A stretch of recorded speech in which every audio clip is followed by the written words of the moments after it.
Hi, everybody. This is Michael McCune with China Talking Points. Alongside me, as always, is my co-editor, co-founder, co-host, Eric Olander. Hi, Eric. Hey, Michael, how are you? I'm fine, thanks very much. Look, I really wanted to get into today a follow-up on our last Fortune China article. We're in the middle of drafting the sort of part two, if you will, regarding China going global and global branding and where they have the opportunity to succeed. In our previous article, we really emphasized that there might be developing country benefits, a benefit of focus on developing countries for Chinese companies looking at building brands. I wanted to focus today a little bit of our discussion on actually the challenge of the American market should Chinese companies look to come here, because really, to put it into a nutshell, there is this conflation of China's sort of national desire to be respected as an origin of good brands and good companies, good corporations, and the need to actually just build fundamentally a good product with a good brand name for American users. That's where we want to go today, and I just think you could maybe, if you could just start with a couple of points of view you have about where China's core competency lies and how there's a conflict with that competency and the skill set needed for bridging the American market. I still think that the concept of brand is very different for the Chinese than it is for the Americans. And I think we're going to go back to one of the points that we raised last time, is that what the Chinese associate with a brand value and a value proposition, what Americans associate with brand value and brand proposition, still remain fundamentally different. And I don't know if it's in the DNA of companies, Chinese companies like BYD, like Geely, like Lenovo, Li Ning, you name the company, whether they understand that. That is, our Americans will pay more for brand, but that brand is built on trust. So, take a brand like Google. There's trust implicit in Google. Walmart, low prices, high quality. Again, for certain segments of the population that shop at Walmart. We were talking yesterday trying to figure out a Chinese company that had established a brand value in the United States, not through acquisition, and we couldn't come up with any. Well, and that's true. In fact, I was reflecting with you on the U.S.-China Global Brand Summit that took place in October of 2009 in Chicago, where we had a lot of mass communications and branding experts from both the U.S. and China. And that was one of the kind of brainstorming side sessions that we had. People would mention something like, well, what about Haier? And they would say, well, Haier basically bought its way into distribution and hasn't tried to build an emotional connection with consumers. Well, what about looking at Lenovo? Well, Lenovo is building upon the IBM legacy, and its brand isn't something that was sort of created in relation to Lianxiang, the original Chinese name, not necessarily something designed for global acceptance.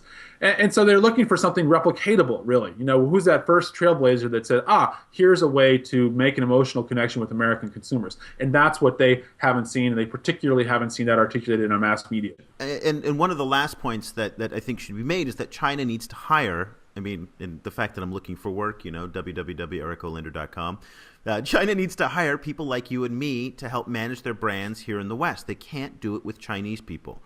That is, they need Americans who understand American society, understand American culture. They need to build the trust.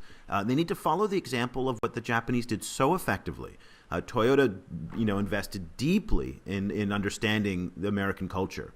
And I think that's going to be a difficult challenge for the Chinese to release control at the senior level, to say that it's not necessarily a top-down thing. They're going to have to bring Americans into their management ranks, and that's going to be a very big. I think that's an obstacle. Well, I just to say, Eric, that is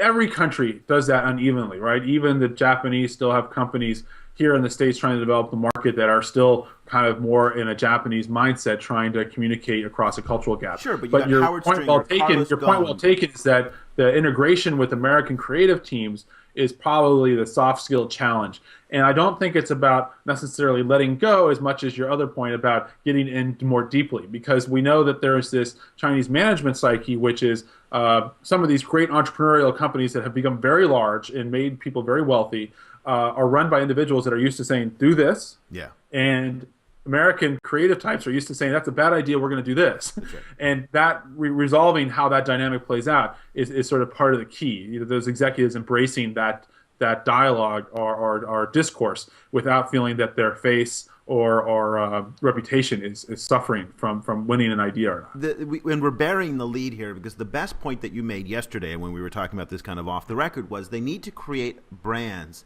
that Americans think are truly American. So it goes back to that, Tom Friedman had this quote in his book, one of the other books that he's done, one of the Earth is Flat or something like that, where a little Japanese kid says, "Mommy, do they have McDonald's in America?" Because the Japanese kid obviously thinks that McDonald's is a Japanese brand. Sure. And so sure. the Chinese and I think that brand. is somewhat embodied in the example of the Walkman 30 years ago, where we thought, my God, look at the Walkman. It's such a perfect appendage to my life. Now, it was created somewhere else. It had a different use, not a different use, but it fit into society in Japan as well. They saw an opportunity in the United States, but we really saw that as, wow, this is for us.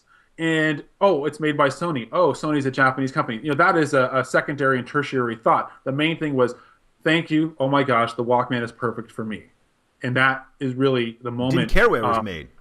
Didn't care what it was made. It's perfect for me. It's great quality, and it's an appendage of my life. Perfect. And that is, those things have to start happening over time, and that's why it's going to be some time before China, from a top point of view, shakes the reputation that it sort of hates right now.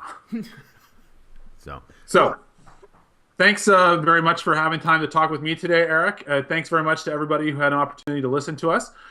This is China Talking Points with Eric Olander and Michael McCune, welcoming you to visit our website to see other podcasts and, what should we say, musings of ourselves at www.chinatalkingpoints.com. Have a great day.